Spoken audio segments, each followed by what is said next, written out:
Bayangkan satu momen ketika hidupmu terasa sedang berada di puncak. Nama kamu diteriakan. Sorot lampu mengikuti setiap langkah. Dan jutaan pasang mata percaya, perjalananmu masih panjang. Lalu, dalam hitungan detik, semuanya berhenti. Bukan karena kamu salah nada. Bukan karena kamu tampil buruk. Tapi karena satu keputusan yang tak bisa ditarik kembali. Itulah yang dialami Arbil Asahan di panggung The Academy 7. Dan sejak malam itu, satu pertanyaan terus bergema di kepala penonton. Ini murni atau ada sesuatu yang tidak kita lihat?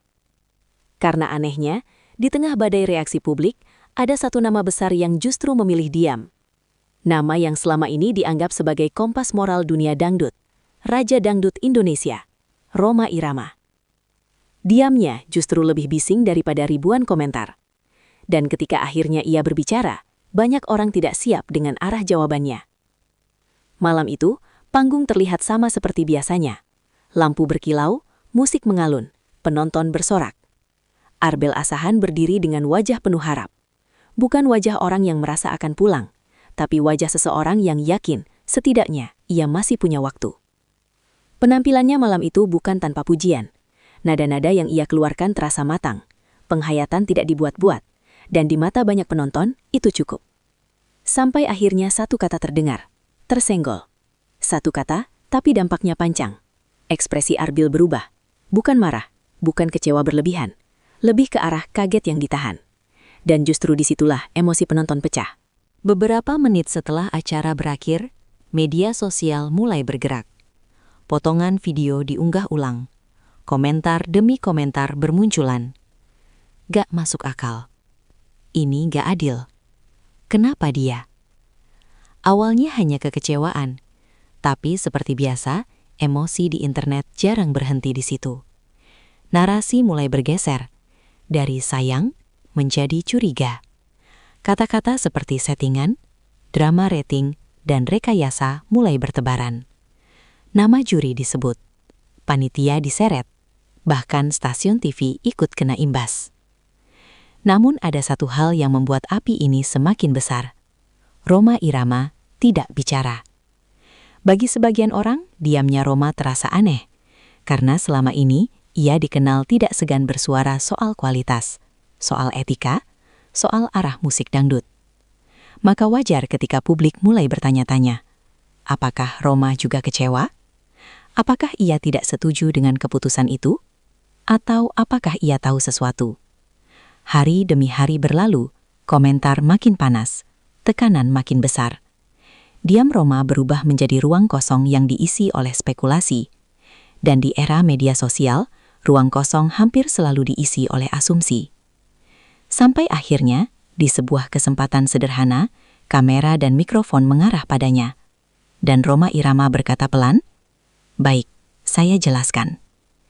Di titik itu, suasana berubah. Banyak orang mengira Rhoma akan membela Arbil secara terang-terangan. Banyak juga yang berharap ia akan mengecam sistem. Atau setidaknya, menyiratkan bahwa ada sesuatu yang tidak beres. Tapi yang keluar dari mulut Rhoma, bukan itu. Ia tidak meninggikan suara, tidak menyudutkan siapapun.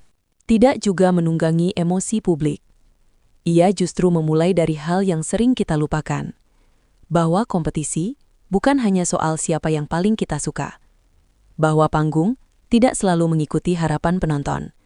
Dan bahwa bakat tidak selalu berjalan lurus dengan hasil. Rhoma bicara tentang proses, tentang manusia, tentang kenyataan bahwa dalam dunia hiburan, tidak semua yang baik akan bertahan sampai akhir.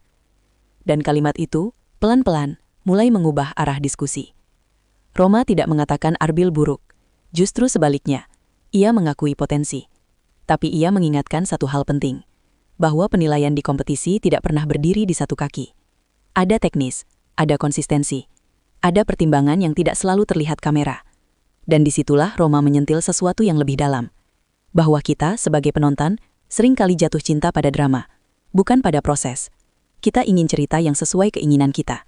Dan ketika kenyataan tidak sejalan, kita mencari kambing hitam. Padahal, kata Rhoma, kalah di panggung bukan akhir dari perjalanan musik seseorang. Dan kalimat itu terasa seperti tamparan halus. Di tengah semua tudingan, Arbil sendiri justru memilih jalan yang berbeda. Tidak ada ledakan emosi, tidak ada sindiran terbuka. Ia menerima, dengan wajah yang masih menyimpan kecewa, tapi juga keteguhan. Dan justru sikap itulah yang membuat banyak orang mulai melihatnya dari sudut baru. Bahwa Arbil bukan sekadar peserta yang tersinggol. Ia adalah pejuang yang sedang memasuki bab lain. Karena sejarah dunia hiburan penuh dengan nama-nama besar yang justru lahir dari kekalahan. Panggung kompetisi hanyalah satu gerbang, bukan satu-satunya jalan. Perlahan emosi publik mulai mereda, bukan karena semua pertanyaan terjawab, tapi karena arah pertanyaannya berubah. Bukan lagi siapa yang salah, melainkan apa yang bisa dipelajari. Rhoma Irama, dengan caranya sendiri, mengingatkan bahwa musik bukan sekedar perlombaan, dan penonton bukan sekedar hakim. Bahwa di balik sorot lampu, ada manusia yang sedang belajar menerima kalah, tanpa kehilangan mimpi. Kini ketika nama Arbil Asahan disebut, ceritanya tidak lagi hanya tentang tersenggol, tapi tentang bagaimana seseorang berdiri setelah itu. Dan mungkin, disitulah pesan terbesar dari semua ini, bahwa panggung boleh berhenti, tapi perjalanan tidak pernah benar-benar usai. Karena dalam dunia musik, yang bertahan bukan hanya mereka yang menang, melainkan mereka yang tetap berjalan, dan selebihnya akan dijawab oleh waktu.